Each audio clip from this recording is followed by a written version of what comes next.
I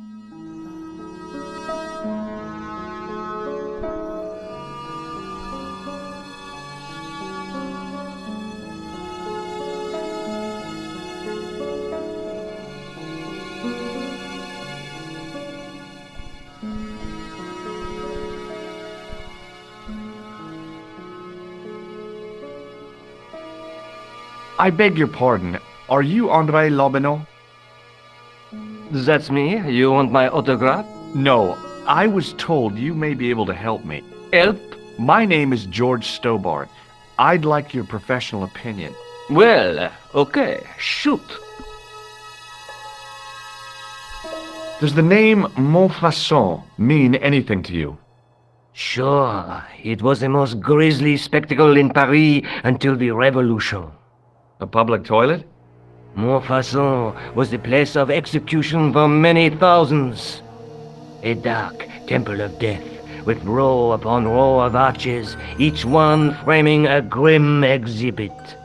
Scores of rotting corpses swung on creaking rope, while the crows devoured their flesh. That explains the image of the hanged man. I found a reference to Montfaucon in Ireland, in a village called Lochmarn. Lochmarn? That's where Pegram was digging. That's right. He'd left the excavation before I arrived. Do you know Pegram well? Not really. I met him at a conference. I would have liked to talk to him in depth, but I didn't have time. When was this? Oh, back in the summer, July, I think. The second week of July? Maybe. Yes, it was, just before Bastille Day. So Pegram was in Paris at the same time as the other victims. Pardon? Victims of what? Nothing. Just thinking aloud. Where was the site of Montfaucon? To the northeast, near the Canal Saint-Martin, but there's nothing there now. The old gibbet was torn down during the Revolution. I'd like your opinion on a medieval manuscript. Vraiment? Do you have it with you? No, it's too fragile. And besides, there are certain people who'd stop at nothing to get their hands on it. Intriguing. Do you have a copy of the text? There isn't much, only a few Latin phrases. I was kind of hoping you'd help decipher the pictures. Without seeing the manuscript, that's a tall order. Just tell me one thing. What does the image of two men riding on the same horse suggest to you? The Knights Templar. Does the Templar seal appear on this manuscript? I'd love to see that for myself. Can you tell me anything about the Knights Templar? I sure can, Georgie. Soldiers, diplomats, mercenaries, monks, bankers, you name it, the Templars fit the bill. The greatest fighting force in Christendom, the militia of Christ. Jeez. How did the Templars get their name? From the building in which they set up their headquarters. The King of Jerusalem gave them part of a mosque on the Temple Mount. It was said to have been the site of the original Temple of Solomon. The order became known first as the Knights of the Temple, and later as the Knights Templar. You're a mine of information, André. Glad to be of help, Georgie. How come the Templars became so wealthy? There was a constant stream of new recruits to their ranks, many from noble families. They were required to swear a sacred oath of poverty, chastity, and obedience. So, their money, goods, and lands were donated to the order. The Templars soon held land in France, Scotland, England, Spain, most of Europe, in fact. The poor Knights of Christ became the wealthiest power in Christendom. Is it true the treasure of the Knights Templar was never found? Who knows? So little knowledge of what really happened remains. Or, if it does, the truth has never been made public. What do you mean by that? The Templars have attained mythological status, like the King Arthur of the Britons. There are people even now who say the Templars still exist. Do you think that's likely? No, not for a minute. The manuscript is being looked after by a friend. In Paris? Yeah, not far from here, in fact. Well, just give me the address and I'll come round and take a look. I'm not so sure about that. Maybe I should check with her first. A female friend? Yeah, she's a woman. Maybe it was my imagination, but I noticed a predatory look in his eye. Suddenly, this friendly historian had turned into the big bad wolf. What do you make of this? It's the biggest gemstone I've ever seen. Where did you get it? From Professor Pegram's messenger boy. Did Pegram find this on his dig? Yeah, the site where this was found was a Templar castle. Do you think it could be part of the Templar treasure? No, I shouldn't think so.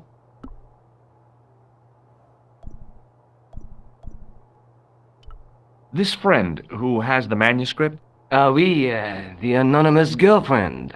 She lives at 361 Rue Jarry. Ah, I know it well.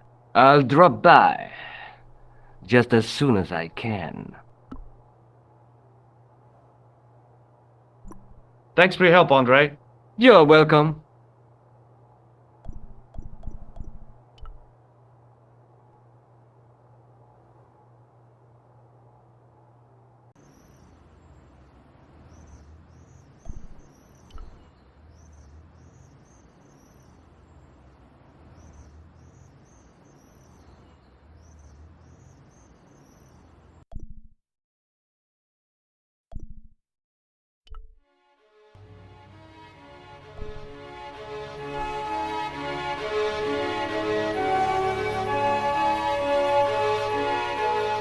Excuse me? Ah, Monsieur Stobbart, n'est-ce pas? That's correct. You remember me. The retention of such data is part of my duty as a gendarme. That is how crime is fought, through attention to detail, not intuition. Yes, sure. Have you heard of a man called Marquet? Yes. He used to be known as the Mole of Montmartre. I heard he's been hospitalized, probably by one of his rivals. Which hospital was Marquet taken to? The Hagenmeyer Clinic, in the Avenue des Hérissons. Why was Marquet known as the Mole of Montmartre? Because he lived in Montmartre, I suppose. Yeah, but why the mole? I don't know. Maybe he ruined people's lawns.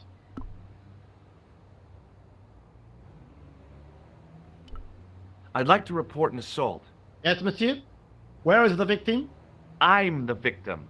I've been harassed by a pair of thugs. I see. And where did this alleged assault take place? Outside the Hotel Ubu. They stopped me as I was leaving and went through my pockets. Could you describe the suspects, monsieur? One looked like a gorilla, and the other looked like a weasel. Their names are Flap and Guido. Bon. I'll get them this time. What are you going to do about Flap and Guido, Sergeant? I'm going to bust them, monsieur. For years I have been hoping to pin something on that pair. Now's my chance. I'll show them. I'm the inspector. Thanks, Sergeant. Thanks for taking me seriously. I'm only doing my duty, monsieur. Do you know a man named Khan? He's a shifty-looking guy with a scar on his left cheek. No, monsieur.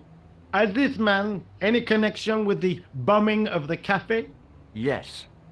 I believe Khan was the name he used when he hired the clown costume. Is Rosso here? Yes, he is. You wish to speak to him? Yes, I do. One moment, monsieur. Stobbart is here to see you, monsieur. Did he say what it was about? No, monsieur. Very well.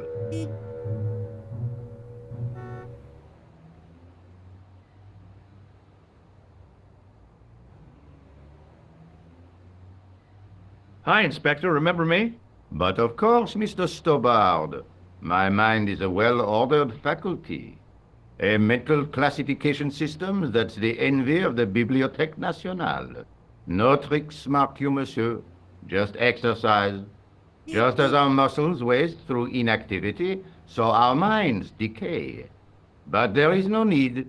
If only people would learn to exercise their wits daily.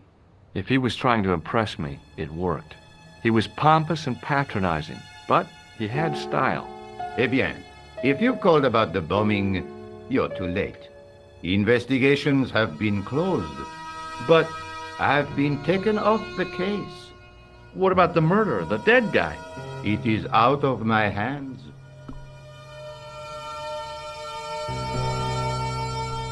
Ever heard of a guy called Marquet? Jacques Marquet? Marquet. I know the name well. He has a record for suspected blackmail, kidnapping, arson, and art theft. An all-rounder, huh? How come he's on the loose? His bravado is matched only by the courtroom skills of his attorney.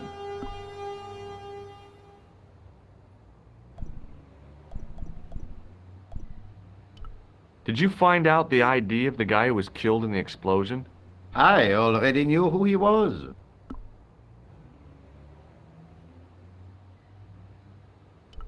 I heard that the bomb victim's name was Plantard. Your sources are reliable. He was a big shot at the Treasury, wasn't he? Maybe that's why you've been taken off the case. I'm sorry, monsieur. I cannot comment. Do you know a pair of thugs called Flap and Guido? I have known those two since they graduated from special school. Flap is a nasty piece of work, but Guido is the real brains of the partnership. Where did you hear of them? I met them out front of the Hotel Ubu. Have you heard of Professor Pegram, the archaeologist? Molly Pegram, the second son of Lord Barclay Pegram? I don't know. I only read about him in a magazine. So much for the efficacy of rehabilitation. What has he done this time? He made an important archaeological find in Ireland. Do you know Pegram well? I have connections with the family, but I wouldn't say I knew him at all. Is his name really Molly? Of course not. That was the nickname he was given at school. All his friends and acquaintances know him as Molly. Don't you want to know what I found out about the killer? I told you, monsieur, the case is closed. I have washed my hands of the whole affair. Then I'll have to continue my investigations without your help. No, you must forget the business of the clown completely. Go back to being an ordinary tourist, Stobbart. What was that psycho-detective business you did in the café? It is my theory that the passions evoked in violent crimes create ripples in the ether, invisible to all but the possessor of a highly developed and receptive mind. I'm impressed. Can you bend spoons, too? I didn't think a man of your obvious intelligence would stoop to mockery. I'm not mocking. I've had personal experience of the power of the mind. I used to get ignored at parties until I read a book that changed my life. Really? What was it called? Hypnotism for Fun and Profit. He looked at me as if I'd farted at a funeral. The power of mesmerism is a rare gift, not a party trick.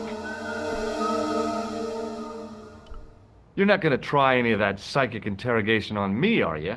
Do you find the thought of my probing distasteful? Let's just say I'd rather you didn't. I've got more doubts than doubting Thomas when it comes to mysticism. Too bad. I think you would make an interesting subject under controlled regression. The day I let anyone mess with my mind hasn't dawned yet. Have you heard of the Knights Templar? Les Templiers? But of course, monsieur, their fame is widespread throughout France. We haven't forgotten them, unlike the rest of Europe. It was the King of France who persecuted them, though. Indeed. That shook his cool. Underneath his cultured facade, the man was real twitchy. You're obviously a great admirer of the Knights Templar. They were men of great honor, monsieur. The flower of chivalry. Not everyone would share your views, Inspector. Not everyone shares my passion for Bartok. But if the Templars were as honorable as... That's enough. I do not wish to hear your uninformed opinions, Stobbart. Why do you get so wound up about the Knights Templar? They've been dead for centuries. I shouldn't have pushed my luck. Maybe his ancestors were Templars. Whatever. I saw the anger flare in his eyes like a distant summer thunderstorm. The Templars were the first true internationalists. 800 years on, and still the world is fragmented by nationalistic flag-waving fools. You will excuse me.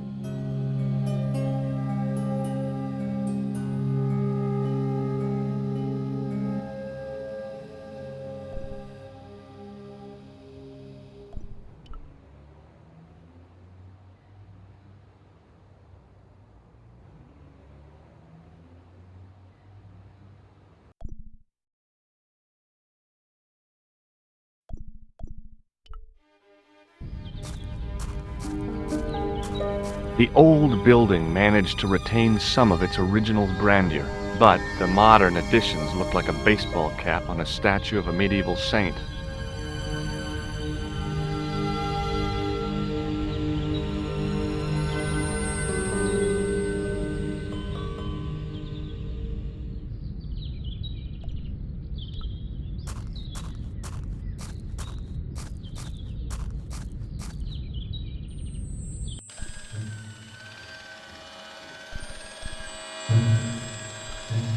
Hi, my name's George Stobbart.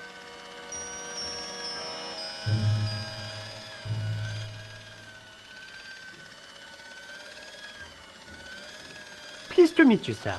Call me George if you like. Are you sure? Yeah, that's my name. My name's Benoit, but everyone calls me Bunny. Bunny? That's right. I used to have this cute habit when I was a kid.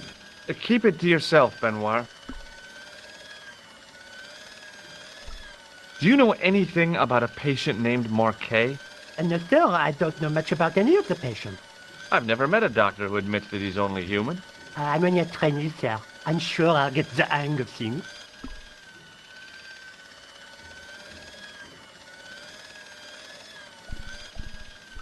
Do you recognize the man in this photograph? No, monsieur.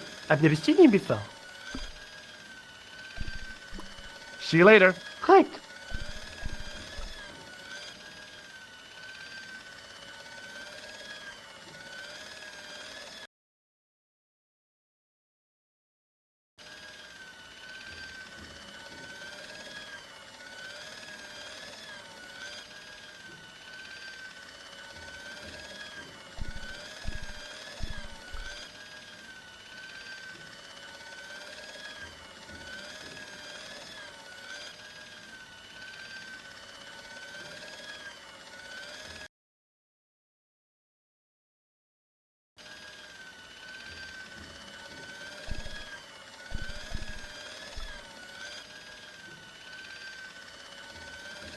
Excuse me. Yes, sir. Is this the Hagenmeyer Clinic? That's correct. I thought I was in a garden center. Oh, the plans. They were my idea. A little greenery to evoke the spirit of nature. How may I help you? Has Marquet been visited by a man in a clown costume? Oh, no. You haven't seen a man in disguise? Well, there's Theodore the bear. He comes every Thursday to entertain the children. Personally, I think he scares them half to death in that crummy old bear suit. If I was stuck on my back with tubes in every orifice, he's the last person I'd want to see.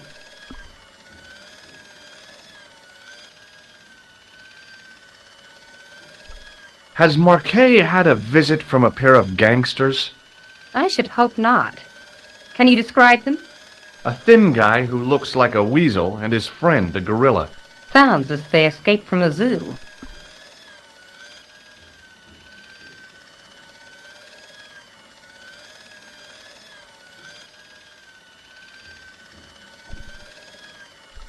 I'm here to see Jacques Marquet.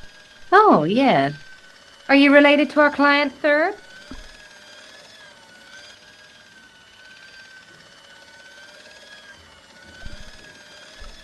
No, I'm conducting a private investigation.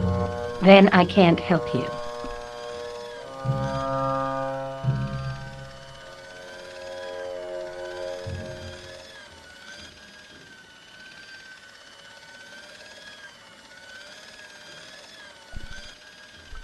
So, do I get to see Marquet before the funeral? That attitude will get you nowhere. My instructions were quite clear. No one gets to see Marquet. So unless you can prove you're a relative or a close acquaintance, you're wasting your time here.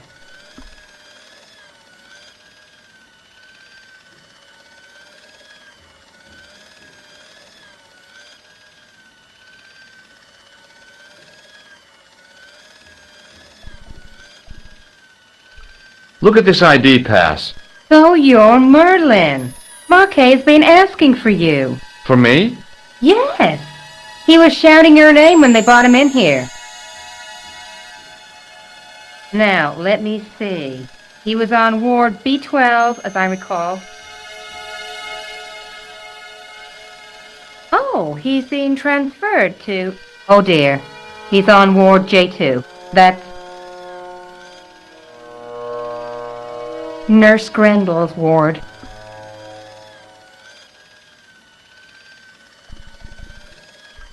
Have you seen this man here at the clinic? No, sir. And I never forget a face.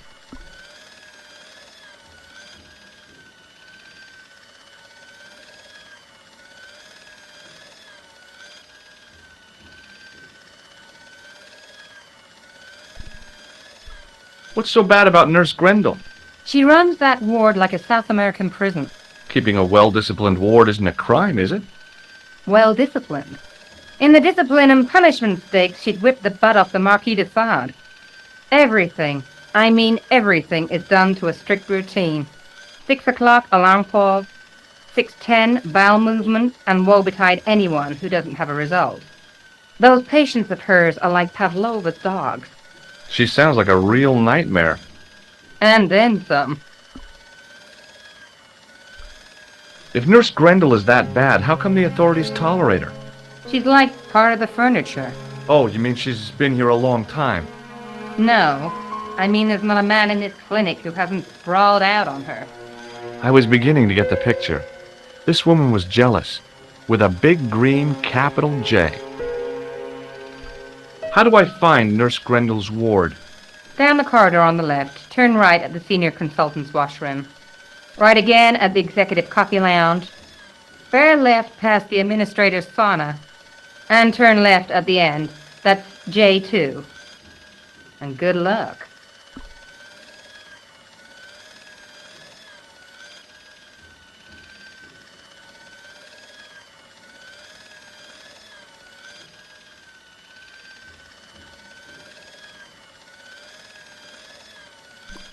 Thanks for your help, ma'am.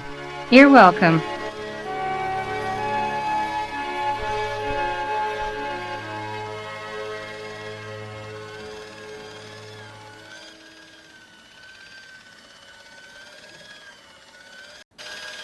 As I turned the corner, I saw the source of the hellish noise which echoed through the corridors. It was an industrial polishing machine with an odd-looking guy in tow.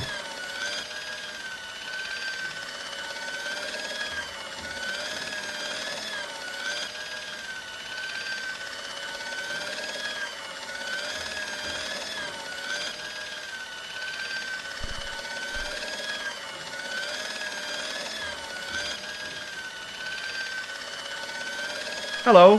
What's that? I said hello. Oh, hiya. I'd like to talk to you for a minute. That's what I thought you said. Don't look so down in the mouth. No matter how bad things seem, I never let life get on top of me. Oh, yeah? What's your secret?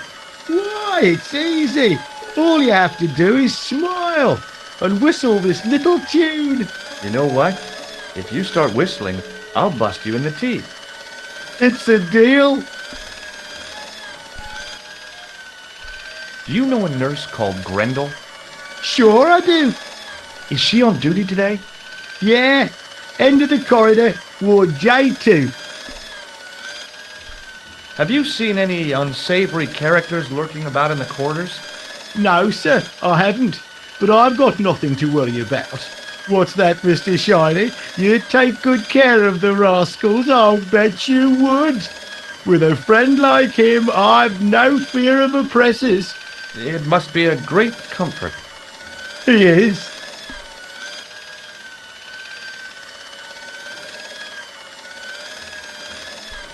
Would Mr. Shiny be your polishing machine by any chance? Please, don't call him that. He's more of a friend than a machine. I've had Mr. Shiny for 3 years, and he's never let me down once.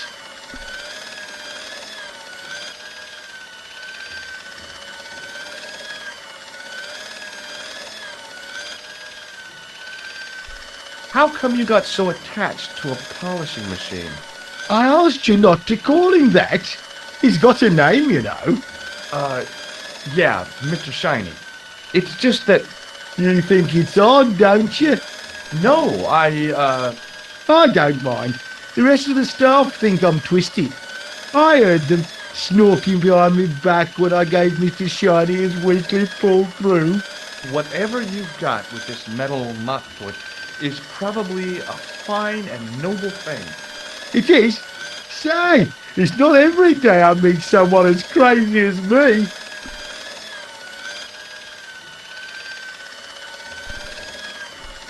Do you know where I'd find a patient called Marquet? No, I'm not allowed on the wards with Mr. Shiny.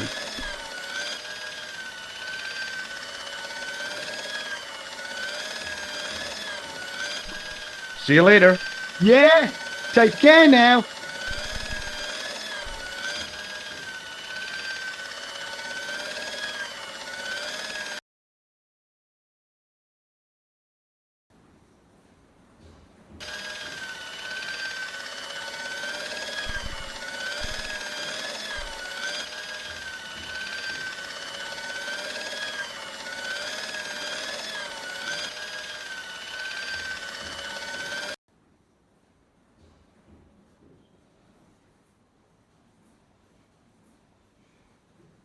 Oui, monsieur. Is this Ward J2? It is, but you're not supposed to be here. We have strict rules about visiting hours. Can't you make an exception? I've come all the way from California. You must speak to the doctor. I can't wait that long. What if he snuffs it? You can't talk like that here. This is a hospital. You will have to leave.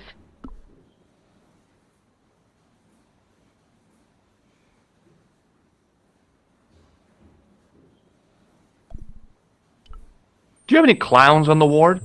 Why, yes, we do. A professional clown. I'll bet he lightens the place up. Hardly.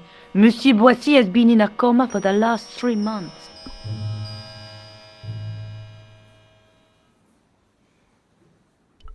What's wrong with Boissy? He was involved in a very nasty accident. A silly stunt involving a unicycle. His current condition is due to post-traumatic shock. It's unlikely he'll ever perform as a clown again. It's an ill wind that blows nobody any good.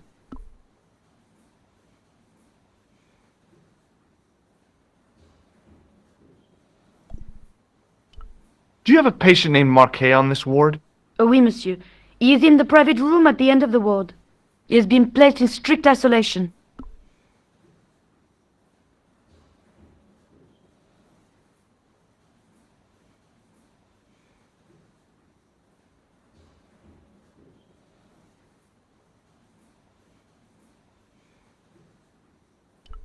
You can tell me how my brother is, can't you? Of course, monsieur. What is his name? Jacques Marquet. Let me see. He's satisfactory. I was told he was dying.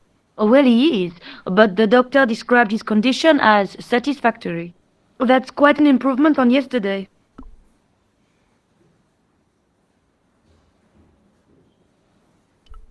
Do you know who paid for Marquet's room? No, of course I don't. Preferential treatment like that must cost an arm and a leg. That's not my concern, monsieur.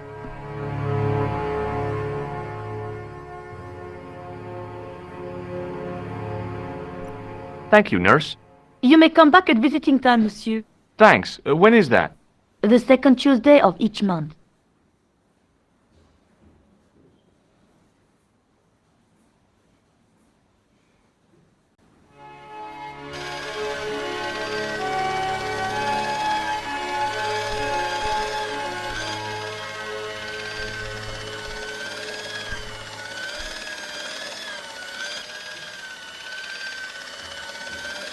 Hey now, you can't go in there. How come? I'm responsible for the contents of that cupboard.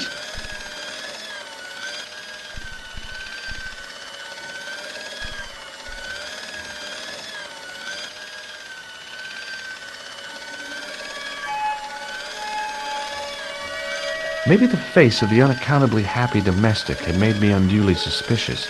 I mean, I knew it was only my imagination, but the water tasted, well, peculiar.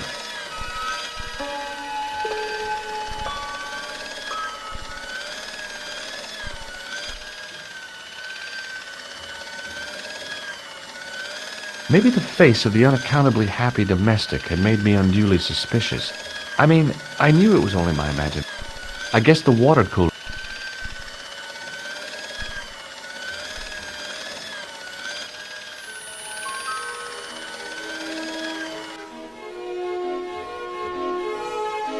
As I tugged the plug out of the socket, the polishing machine coughed, spluttered, and died. Mr. Shiny, what's wrong, pal?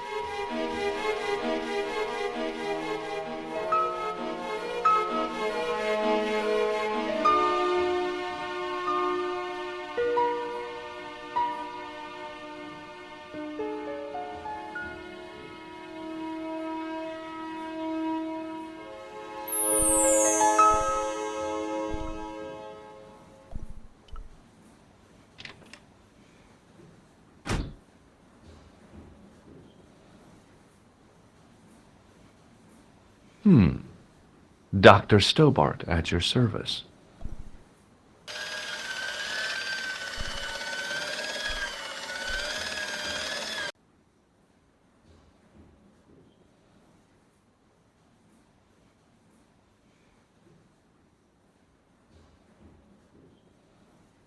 Good afternoon, Doctor.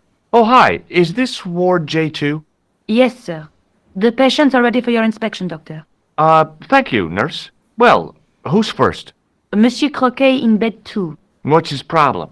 He's been complaining of loss of consciousness. You'll need this, Doctor. She gave me a long, narrow metal box and a stunning smile. Thanks.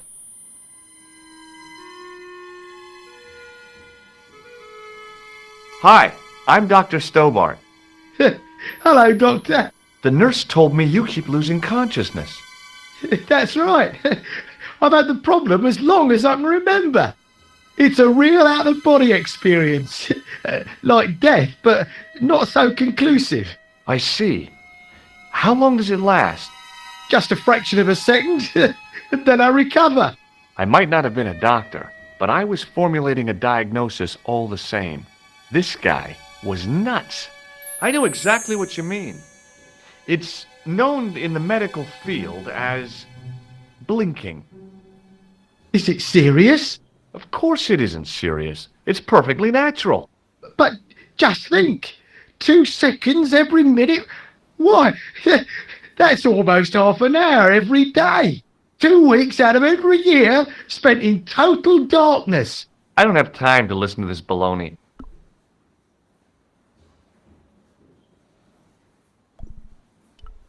Which bed is Marquet in? He's round the corner, in solitary. What's the matter with him? I don't know, but the men who brought him in were wearing masks and rubber gloves. Hey, you're a doctor. How come you don't know? We doctors don't know everything. Then how come you act like you do?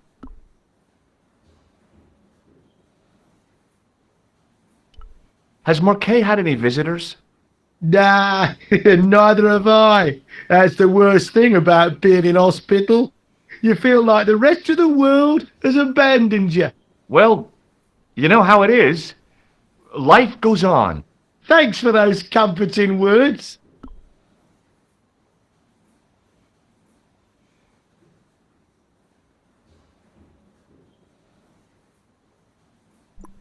Well, goodbye and good luck. Thanks, Doc.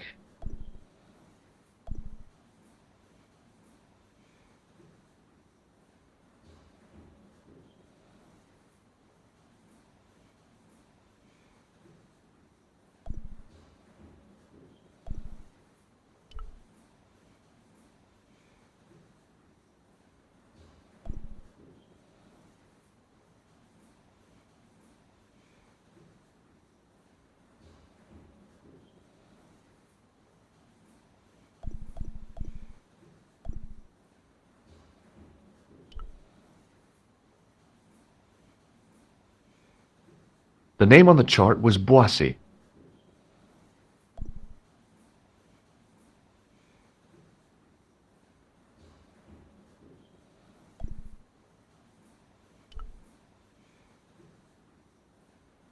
According to the chart, this guy was called Croquet.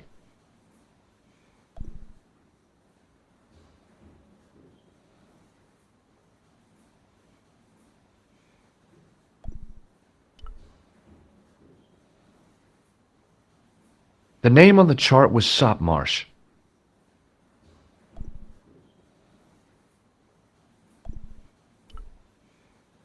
The name on the chart was Sopmarsh.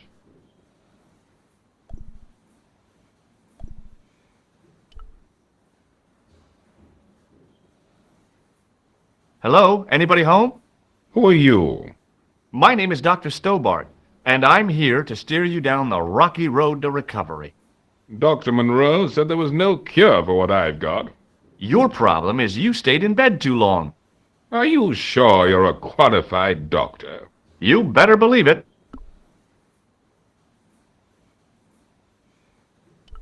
What can you tell me about Marquet? He's the man in the private room, isn't he? That room was mine before I was tossed out like a common squatter.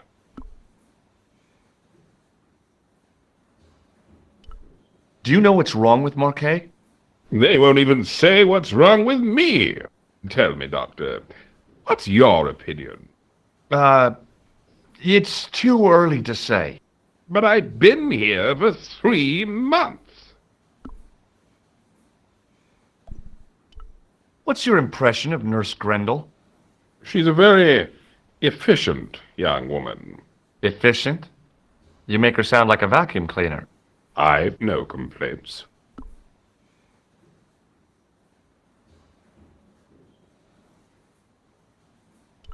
The woman in reception described Nurse Grendel as a monster.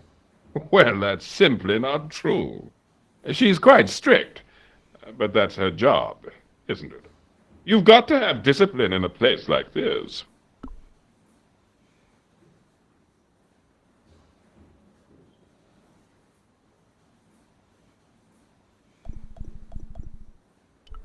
I'm going to take your blood pressure.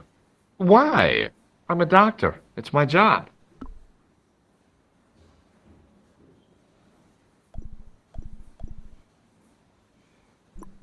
See you later.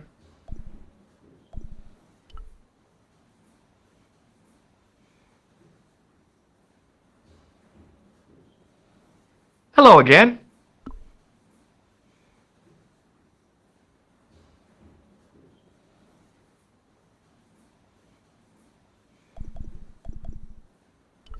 Do you know what this piece of equipment is called?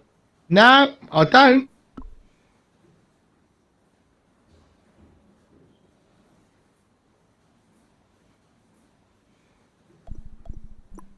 Well, goodbye and good luck. Thanks, Doc.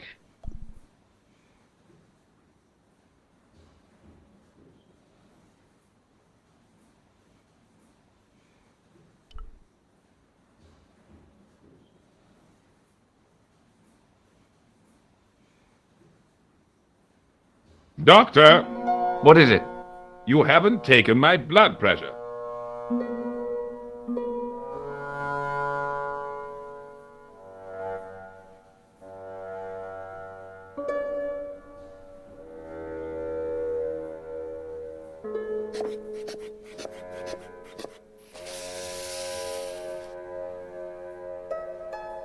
Seems fine to me. You're not doing it right. Of course I am. No, you're not. Dr. Monroe never did it like that. I can't take a satisfactory reading while you're excited like this. I'll come back later.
Hi, my name's George Stobbart. Aha! Just the man. You must be the new boy. Yeah, I must be. Well, stop wandering about and make yourself useful. Bernie, come here, boy. This is Benoit, my nephew. Can I trust you to look after him? Do your own babysitting, Gramps. Who do you think you are, anyhow? I am Felix Hagenmeyer. And may I say what an honor it is to meet you in person, sir. You are on my medical wall of fame. Right up there with Pasteur and Leary. I look on it as a privilege, no, an honor, to look after your nephew, sir. He is fresh out of medical school. It will open his eyes to see a real doctor on the job. I'll bet. Show him around. Let him see some real suffering.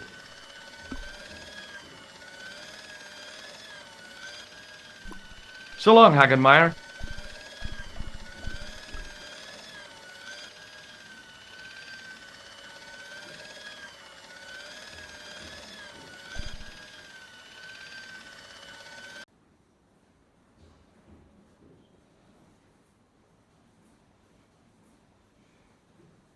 Could you take a look at the client in bed number 3 now? His name is Eric Sopmarsh. What's his problem? He's delirious. He just now came out of theater.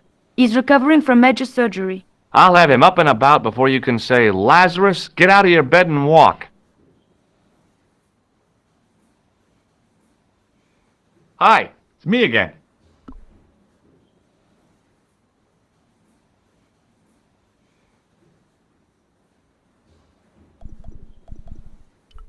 I'm going to take your blood pressure. Why? I'm a doctor. It's my job.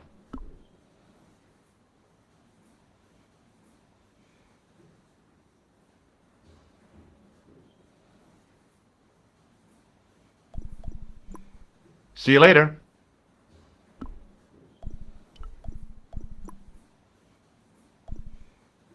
Hey, Benoit.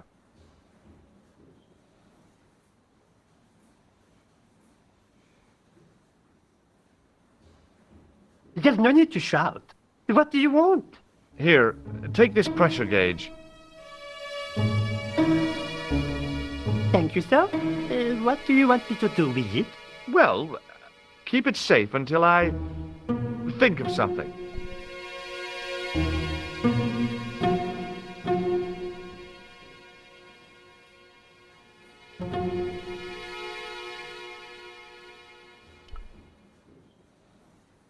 Oh, Doctor, What now? you didn't finish taking my blood pressure.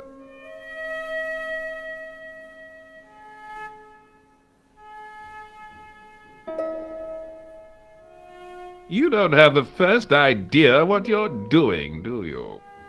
I'll come back when you've recovered your manners.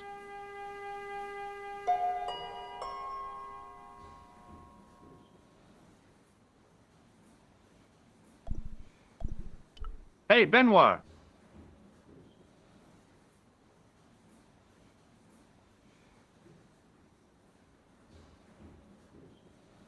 Yes, sir?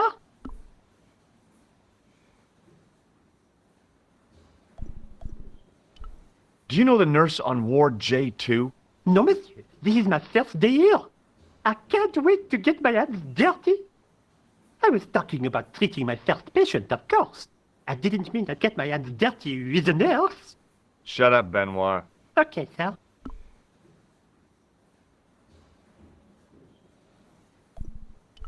Are you ready with that pressure gauge? Primed and ready to pump, sir. What do you want me to do with it? Use it on Eric Sopmarsh. Okay.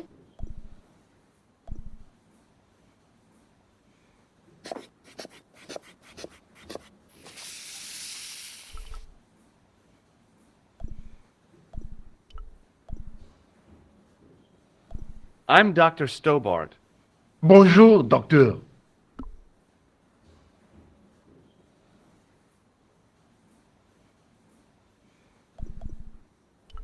Have you seen any suspicious characters on the ward? Yeah, I have. A gorilla and a weasel? No, this was a tatty old bear. How is the bear acting suspiciously? Well, he was wearing a homburg. Is that against the law? No, but it's pretty weird for a bear. Don't you think it's possible that the bear was a man in disguise? Well, obviously, I'm not completely stupid. But who would go to the bother of disguising himself as a bear? It's not as if he'd blend in with the surroundings. I checked with base to see if any bears had been reported missing from the zoo or a traveling circus. They told me to sit tight until reinforcements arrive. I guess they're right. I'd be stupid to tackle a bear single-handed.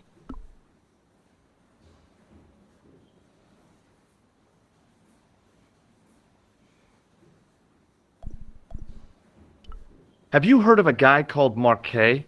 He's in quarantine, Doc, right behind this here door. Marquet is just the man I wanted to see. I wouldn't go in there if I was you. He has anthrax. I have to visit my patient. What for? Routine. I have to check he's still breathing. What if he's not? I'll sign the certificate and register his bed as vacant. That's a cold and distant attitude to death. Well, I've been institutionalized to the point of godlike aloofness. The white coat suits you. Thanks.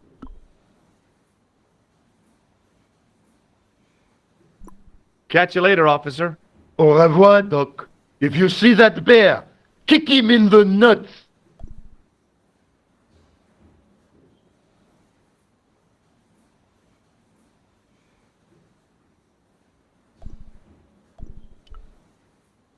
Rather you than me, pal?